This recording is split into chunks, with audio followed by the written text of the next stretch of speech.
আপনাদের দান, আপনাদের ভালোবাসা 11,000 টাকা ব্যবসা করছি ওনার হাতে তুলে দিচ্ছি। আপনারা সবাই ওটার জন্য দোয়া করবেন। আসসালামু আলাইকুম রহমতুল্লাহ। সম্মানিত দর্শক, আপনারা অবগত আছেন পবিত্র মাহে রমজানে দুইজন অসহায় ব্যক্তির জন্য সহযোগিতা চেয়ে ফেসবুকে পোস্ট করেছিলাম। আপনারাও আপনাদের সামর্থ্য অনুযায়ী ওনাদের জন্য সহযোগিতা পাঠিয়েছেন।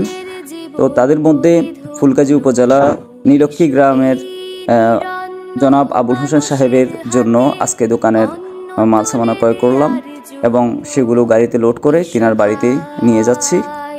জিনিসগুলো গাড়িতে তুলতে আমার কয়েকজন ভাই সহযোগিতা করছেন। আল্লাহ ওনাদেরকে যা যা খায়ের দান করুক। টমটমে করে আমরা জিনিসগুলো ওনার বাড়িতে নিয়ে আসলাম এবং টমটম ড্রাইভার ভাই খুবই আন্তরিকতার সহিত তিনি নিজেই জিনিসগুলো গাড়ি থেকে নামিয়ে দিচ্ছেন। আমরা সহযোগিতা করতে চাইলেও তিনি নিষেধ করেছেন যে উনিও নিজে যেন একটু সওয়াবের ভাগিদার হয়, এই উদ্দেশ্যে তিনি নিজেই গাড়ি থেকে জিনিসগুলো নামিয়ে দিচ্ছেন। জিনিসগুলো নিয়ে ওনার বাড়িতে আসার দুটি কারণ। প্রথম কারণ হলো স্কুল বন্ধ থাকার কারণে আমরা জিনিসগুলো স্কুলে পৌঁছে দিতে পারিনি, স্কুল ক্যান্টিনে। দ্বিতীয় কারণ, আমি ওনার বাড়িতে কখনো আসি নাই, এই জন্য ওনার বাড়িতে আসলাম। আসার পরে যে দৃশ্যটা দেখলাম, ওনার থাকার জন্য মাত্র এক রুম বিশিষ্ট একটি ঘর আপনারা দেখতে পাচ্ছেন। এইদিকে একটি খাট আছে, আবার এইদিকে আরেকটি খাটে তিনার একটি ছোট বাচ্চা ঘুমিয়ে আছেন, মাঝখানে কোনো পার্টিশন নাই। এই জরাজীর্ণ অবস্থায় তিনি জীবনযাপন করছেন।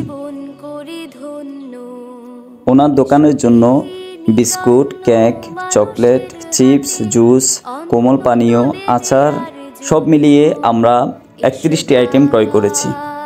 আর ওনার দোকানটি নীলক্ষী সরকারি প্রাথমিক বিদ্যালয়ের ভিতরে, এই জন্য বাচ্চাদের খাদ্যই এখানে বেশি ক্রয় করা হয়েছে।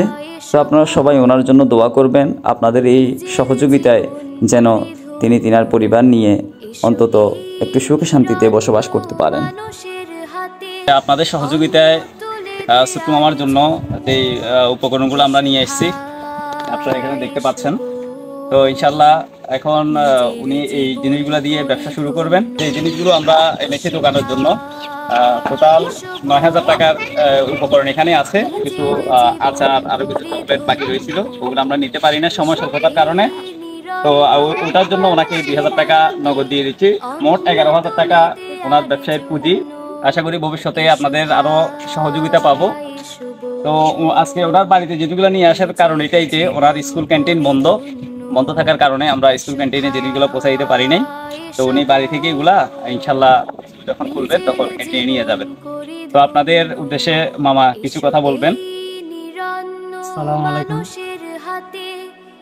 আপনাদের জিনিসগুলো দিয়েছেন, আমি অনেক উপকৃত এবং আপনারা দোয়া করবেন এই জিনিসগুলো দিয়ে যেন আমি উঠতে পারি। আপনারা আমাদের জন্য দোয়া করবেন। উনিও আপনাদের জন্য দোয়া করবেন সর্বাত্মক।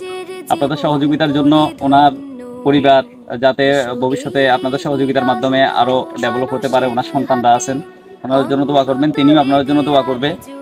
আর পরশুরাম উপজেলা নিষ্কালিকাপুর গ্রামের রাশিদুল ইসলামের দোকান মেরামতের কাজ চলমান রয়েছে।